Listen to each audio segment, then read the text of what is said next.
주한 중국 대사관이 10일 중국에 입국하는 한국인에 대한 단기 비자 발급을 중단한다고 발표하자 한국 네티즌들이 오히려 잘 됐다며 반기는 반응을 보였습니다.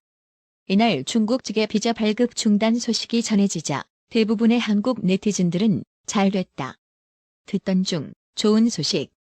중국은 오라고 해도 가기 싫은 국가 등의 댓글을 달며 쿨하게 반응했습니다. 일부 네티즌들은 중국은 앞으로도 가지 않을 것. 이번 기회에 중국과 거리를 둬야 한다. 원래 중국에 갈 생각이 없었다라며 중국을 비판했습니다. 앞서 주한 중국 대사관은 이날 공식 홈페이지를 통해 중국 국내 지시에 따라 10일부터 주한 중국 대사관 및 총영사관은 한국인의 중국 단기 비자 발급을 중단한다며 상기 사항은 한국이 중국에 대한 차별적인 입국 제한 조치 취소 상황에 따라 조정할 예정이라고 밝혔습니다. 발급이 중단되는 단기 비자의 목적은 방문, 상업무역, 관광, 의료 외에 일반 개인 사정 등이 포함된다고 합니다. 지금 보시는 사진은 북괴 지령을 받은 간첩들이 국내에서 아지트를 틀고 활동한 영역을 표시한 도표인데요. 유난히 서쪽 지역 쪽으로만 몰려있는 특징이 있습니다. 국가정보원이 정치권 인사의 국가보안법 위반 의혹을 내사 중인 것으로 알려졌습니다. 10일 동아일보 취재를 종합하면 국정원은 정치권 인사 A씨가 2016년경 베트남에서 북한 인사를 접촉하고 대화를 나누는 장면을 확인한 것으로 전해졌습니다. 국정원은 이후 A씨의 행보를 추적하던 중 A씨가 2~3년 전 서울 시내에서 인터넷을 사용해 북한의 난수표, 즉 암호문 보고를 한 사실을 파악했습니다. 국정원은 당시 A씨가 북측에 보낸 보고 내용까지 구체적으로 확인했다고 합니다. 국정원은 A씨가 2016년 북한 인사와 접촉한 만큼 북한의 지령을 받고 그 뒤에 각종 정보를 북측에 제공했을 것으로 의심하고 있습니다. 정치인의 보좌관을 지내던 A씨는 지금은 보좌관직을 더 이상 맡고 있지 않습니다. 다만 국정원은 A씨가 대북 보고를 보낸 시점에는 정치인의 보좌관을 지낸 것으로 보고 있습니다.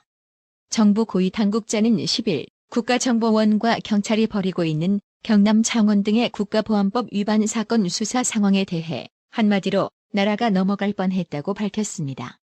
북한의 지령을 받은 간첩단의 활동이나 규모가 알려진 것보다 심각하다며 수사가 전방위 대공 수사로 확대될 가능성을 시사한 것입니다. 10일 피의자 신분으로 검찰 조사를 받고 있는 이재명에게 또 하나의 악재 소식이 터졌는데요. 이재명이 변호사비 대납 의혹 등으로 검찰 수사를 받던 중 해외로 도피한 김성태 전 쌍방울그룹 회장이 태국 골프장에서 골프를 치다 현지 경찰에 검거된 것으로 파악됐습니다. 10일 CBS 노컷 뉴스 취재를 종합하면 김성태 전 회장은 한국 시간으로 이날 오후 7시 50분쯤 태국 바퉁타니의 한 골프장에서 골프를 치다 현지 경찰에 검거됐습니다. 양선길 현 쌍방울 회장도 김성태 전 회장과 함께 붙잡혔습니다. 김성태 전 회장은 흰 수염의 장발 상태였고 양선길 회장은 햇볕에 다소 그을린 모습이었습니다.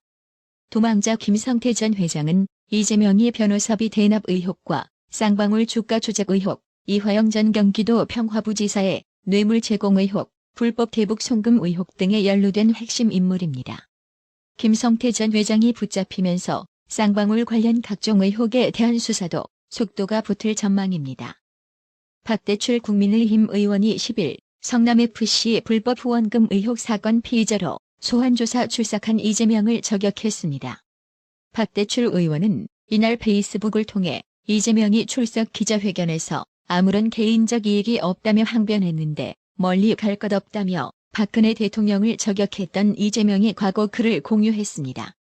박대출 의원은 본인이 그토록 저주하던 전직 대통령도 이론 한 장 받은 바 없이 영어의 몸이 되기도 했다며 지난 2016년 11월 10일 시장이 직권을 이용해 관내업체에서 수억 아니 수천만 원이라도 갈취했다면 그날로 구속되어 마땅한데 왜 대통령은 예외인 거라고 SNS에 올린 글은 자신을 향한 예언이었는지도 모르겠다고 꼬집었습니다. 당시 그래서 이재명은 안종범 전 청와대 정책조정수석이 대통령직 이용 900억 금품 갈취 사건은 대통령이 시키는 대로 했을 뿐이라 실토했다며 당연히 박근혜는 대통령직을 박탈하고 형사처벌해야 한다고 촉구했습니다. 박대출 의원은 이에 적폐청산의 칼춤 영원할 줄 알았느냐며 이제 그 칼에 맞으니 아픈가라고 되물었습니다. 박대출 의원은 이날 이재명이 출석에 총출동한 민주당 의원들을 향해서도 누가 보면 독립운동하다 잡혀온 줄 알겠다며 당당하게 임하겠다더니 아예 인간 방파제 수준이라고 지적했습니다. 그러면서 이재명 소호를 외치지만 국민은 조국 소호로 보실 것이라며 검찰 수사의 거센 파고 인간 방파제로 넘을 수 있을지 지켜보겠다고 덧붙였습니다. 그렇습니다. 검찰 조사에 당당히 임하겠다던 이재명. 검찰 조사가 시작되자 이재명 측은 검찰 측의 제3자 뇌물죄 적용에 반박하는 내용이 담긴 진술서를 제출했습니다. A4 용지 10장 약간 넘는 분량이라고 합니다. 검찰 소환에 응한 피의자가 서면으로 자신의 입장을 밝히는 것은 이례적인데요.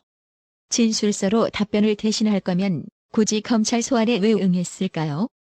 이건 역시 국민들을 현혹하기 위한 생쇼였던 겁니다.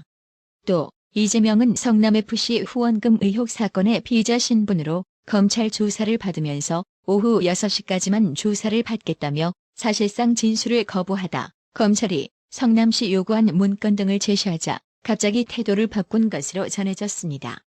11일 동아일보 취재를 종합하면 이재명은 전날인 10일 성남FC 후원금 의혹 사건의 피의자 신분으로 수원지검 성남지청에 출석해 조사를 받았으나 사실상 진술 거부와 다름없는 태도를 보이며 오후 6시에는 무조건 나가겠다는 말을 반복한 것으로 전해졌습니다.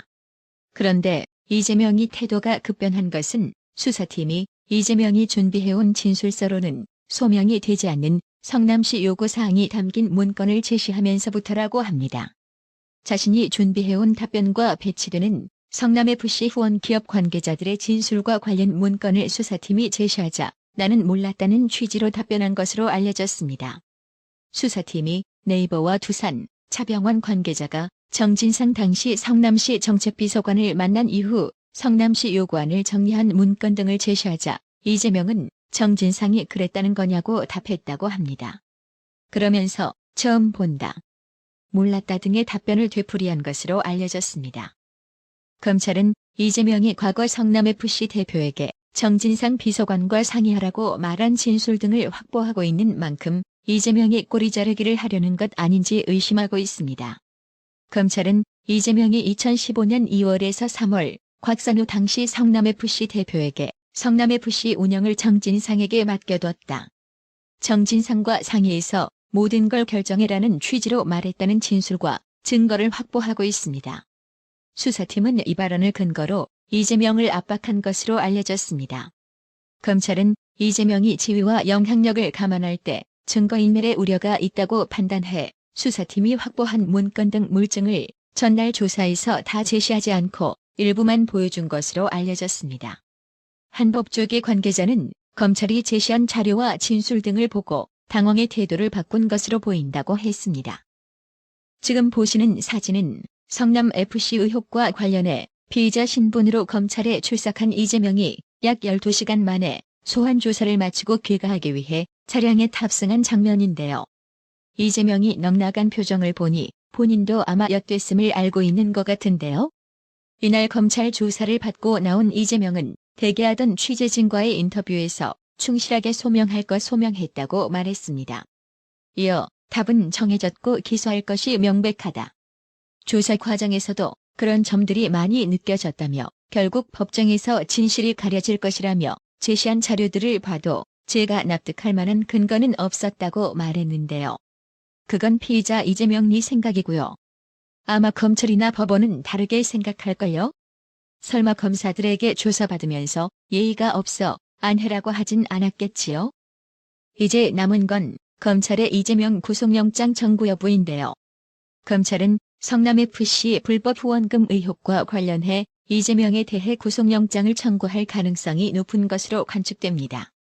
검찰 수뇌부에서 정치적 고려 없는 수사 의지를 수차례 밝힌 데다 야당과 지지자들의 반발에도 출석 통보를 한 만큼 영장 청구 없이 불구속 기소로 가지는 않을 것이라는 분석에서였습니다.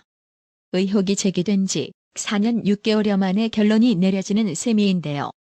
10일 법조계에 따르면 검찰 수뇌부는 일체의 정치적 고려 없이 이재명 조사 내용과 절차에 따라 수사를 진행하겠다는 입장입니다. 이원석 검찰총장은 법 집행에는 예외도 성역도 혜택도 있을 수 없다. 검찰의 모든 업무는 오로지 증거와 법리에 따라 처리될 수 있도록 최선의 노력을 다해주기 바란다며 검찰 구성원들에게 공정성과 정치적 중립을 누누이 강조해왔습니다. 재경지검의 한 검사장은 국회가 현역 의원 체포에 동의할지를 떠나 검찰은 주어진 수사 결과에 맞게 영장 청구 여부를 결정할 것이라며 이 사건의 경우엔 이재명에 대한 불구속 수사를 우선 고려할 상황은 아니라는 게 대체적 평가라고 내부 분위기를 전했습니다. 검찰은 이재명이 혐의를 전면 부인하는 만큼 추가 출석 조사는 의미가 없다고 보고 있습니다. 검찰은 기업 및 구단 관계자들의 증거와 진술이 충분해 혐의 입증에 문제가 없기 때문에 이재명이 진술 내용은 중요하지 않다고 판단하는 것으로 알려졌습니다. 대신 사안의 중대성 등을 감안해 대장동 개발 사업 특혜 의혹 등 다른 의혹과 별개로 이 사건에 대해 먼저 구속영장을 청구하는 방안을 검토하고 있습니다. 영장 청구 여부는 이르면 다음 주 초 결정될 것으로 보입니다. 나라의 TV는 구독료 후원으로만 운영 유지되고 있으니 구독자님들의 따뜻한 정성이 필요합니다. 항상 뉴스 전달 방식에 노력하는 나라의 TV가 되겠습니다. 구독 그리고 알람 설정, 뉴스 영상 내용이 좋았다면 좋아요를 클릭해주세요.